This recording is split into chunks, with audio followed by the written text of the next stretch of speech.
you think you like? What do you think is the worst movie you've ever seen? Birdemic. Birdemic. Yeah. Well, because there's good bad and then there's just bad bad. Like, Right. within the different categories, there's some that are like, have you seen Thanksgiving? Did they make a full one? Yeah, the one that was on Netflix. Oh, really? Seriously. I need to see that. Budget of $5,000. A turkey that goes on a killing spree. It's fucking wonderful. Wonderful. They make use of every penny in the best possible way. But, I mean, it was a bad movie, technically. But it was so bad it was good. Birdemic was just like, why? Like, at some point you have to look at yourself in the mirror and say, put down the camera. Mm-hmm. Just walk the fuck away. And never come back. Go work at a PetSmart for the rest of your life because that's the best we can hope for.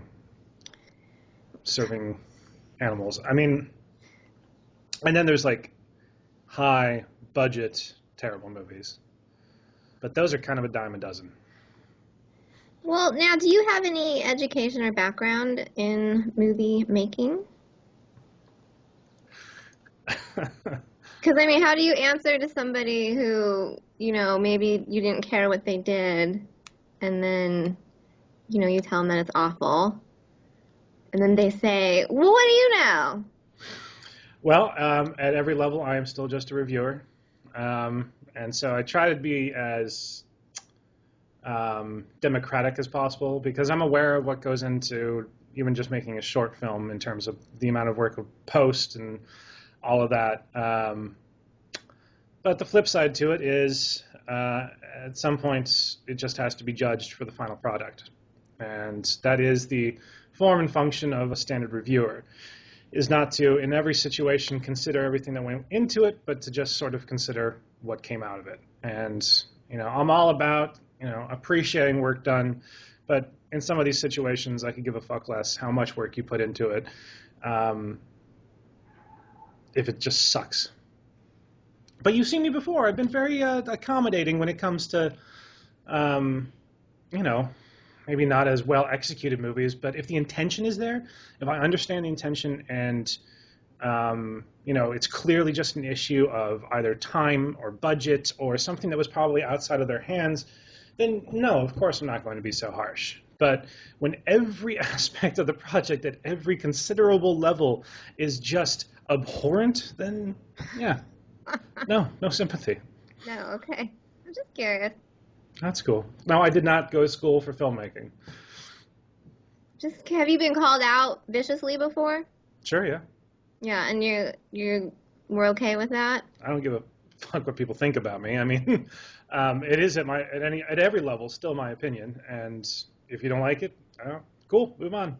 There's 500 other review websites that probably cover the same movie, so I mean, it doesn't really matter if you don't like what I wrote. I didn't like what you watched or what you made. So then, as you just said, there's numerous websites. So how do you differentiate yourself from everyone else? By being drunk. Being drunk. No, of course there's more to it than that. But I mean, like I said earlier, the point, like the thrust of what we're doing is more to focus on a real quick snapshot of the movie. Do I want to watch this? Is it worth watching while I'm drinking? And do I have to be drunk? Should I not even bother whatsoever? What's the balance? Is it good fun? Is it serious fun? Is it just straight out scary? Are there tits? Is there a good balance of tits to gore? Is it just a gore movie? All that shit, and it basically in a too long didn't read format. What is the specific tits to gore ratio that you're looking for? Well, it's not like there's a hard number, like I need 7 pairs of tits versus 17 limb removals.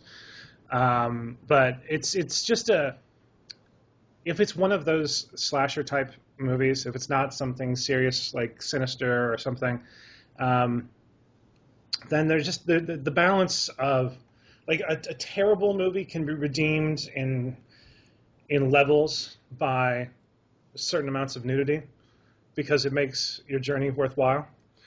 I know this is not the proper audience, but the idea being that as long as there's something to look at, you can forgive other errors. Like Cheerleader Massacre 2, or any one of the sorority massacres, or anything like that. It's like, okay, it's a stupid slasher fun romp, but there's some pretty stuff to look at. So, yeah, what do you say to women who find that an offensive viewpoint? You probably shouldn't be reading my blog. Look, I mean, I take, you know, the blog is what it is, and, you know, you can interpret me as a person from that all you want, but it serves a specific purpose, and that may not be who I am, but that is who I am for the blog. And if you don't like that, if I offend you, I'm sorry. That really sucks, but you're not our audience. And if that offends you, then don't read anything else, because it gets so much worse. I'm extremely offensive and unapologetic about it. That's good. Yeah. Are you offended right now? No. No, you gotta work pretty hard to offend me. Okay.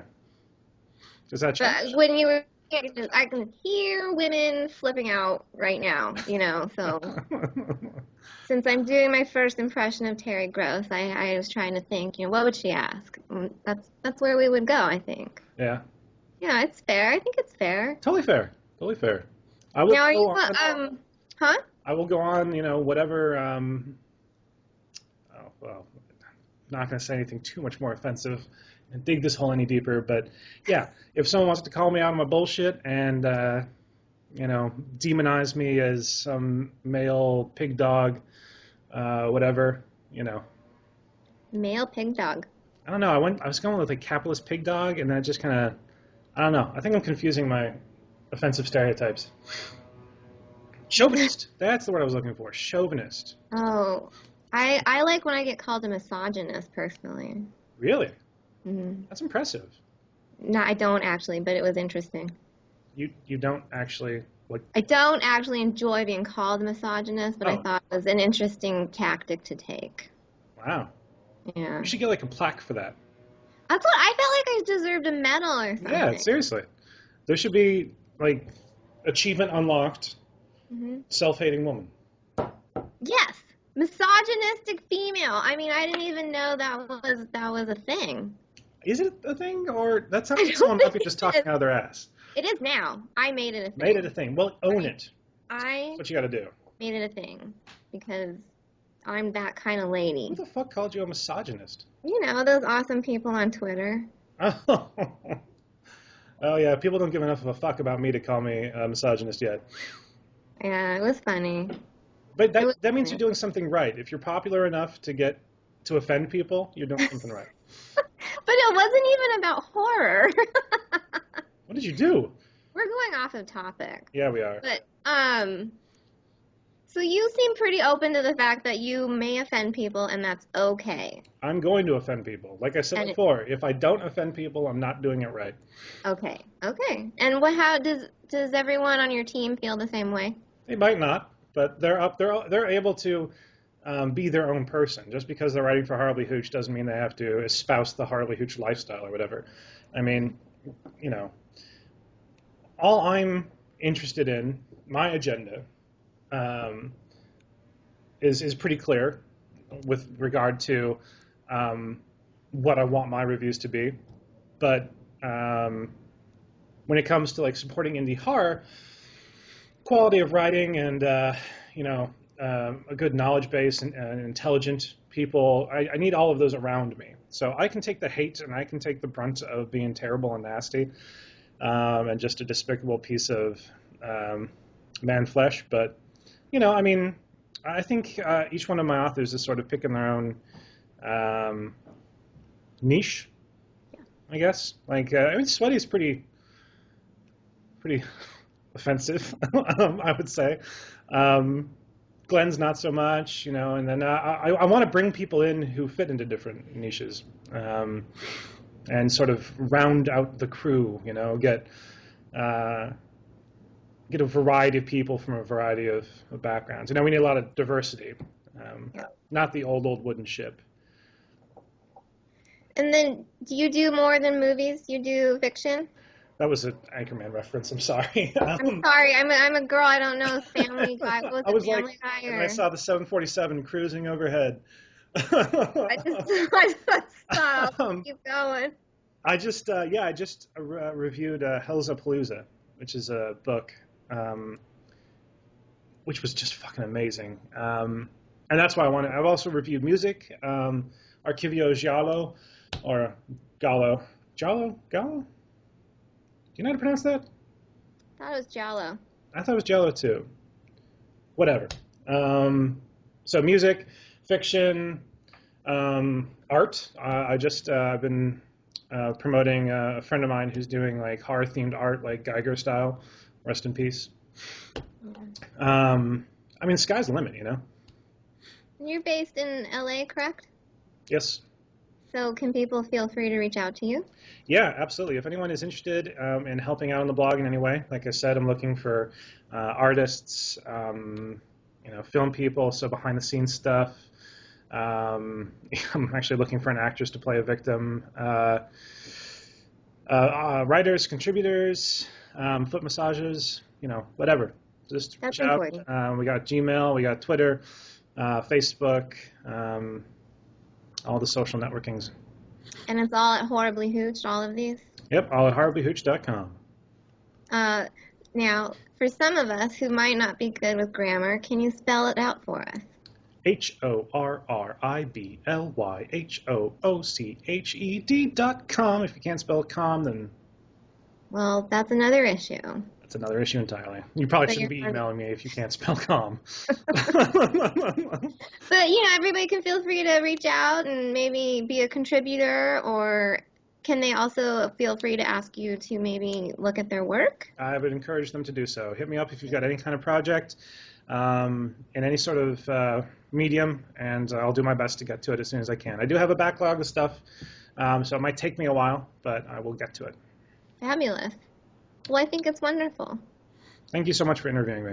Well, yeah, it was wonderful. I congratulate you. You did 100 all by yourself. All by Yay, myself. you. Yeah, and you're just gonna keep going, and it's gonna be fabulous. It's going to be wonderful. Well, thank you. All right. Thank you again, Lisa. Thank you.